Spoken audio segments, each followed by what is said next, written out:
Des jeunes qui, 2 ans sans jouer. C'est un Rémi Ebanega ému qui s'est exprimé au siège de l'Association nationale des footballeurs professionnels du Gabon. La délégation de la NFPG présente à Bongoville dans le sud-est du Gabon a donné sa version des faits sur ce qui est désormais appelé l'incident de Bongoville.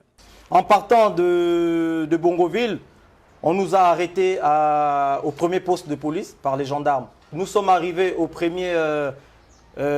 contrôle de police. Ils nous ont arrêtés, j'ai garé le véhicule, c'était venu, j'ai baissé la vitre. C'était monsieur, contrôle de police, contrôle de routine, vos papiers du véhicule, vos permis de conduire.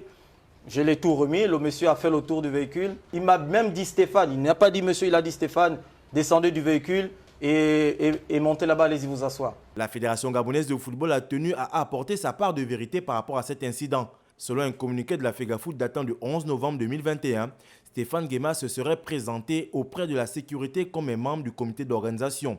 Toute chose que refute l'Association nationale des footballeurs professionnels. Je ne me reconnais pas là-dedans.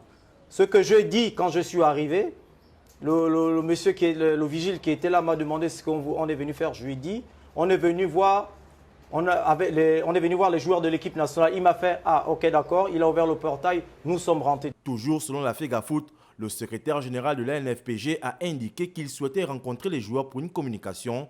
Or, aucune rencontre Panthère à NFPG n'avait été programmée. Toutefois, les joueurs de football professionnel exhortent les autorités en charge du football au Gabon à une reprise effective du championnat. Tout ce que l'on demande, c'est le redémarrage du championnat. Les jeunes qui jouent au Gabon ne rêvent plus. Eux aussi, ils veulent être en sélection pour qu'on puisse sélectionner ces joueurs. Ils veulent tout ça. Mais ils n'ont plus la possibilité de jouer. Ça fait 2 ans, vous vous rendez compte? 2 ans, quelqu'un qui travaille, on te dit, tu n'es pas payé pendant 2 ans, mais qu'est-ce que tu vas faire? Ce que nous demandons, ce n'est pas de la pitié. Nous voulons reprendre nos activités parce qu'on vit de ça.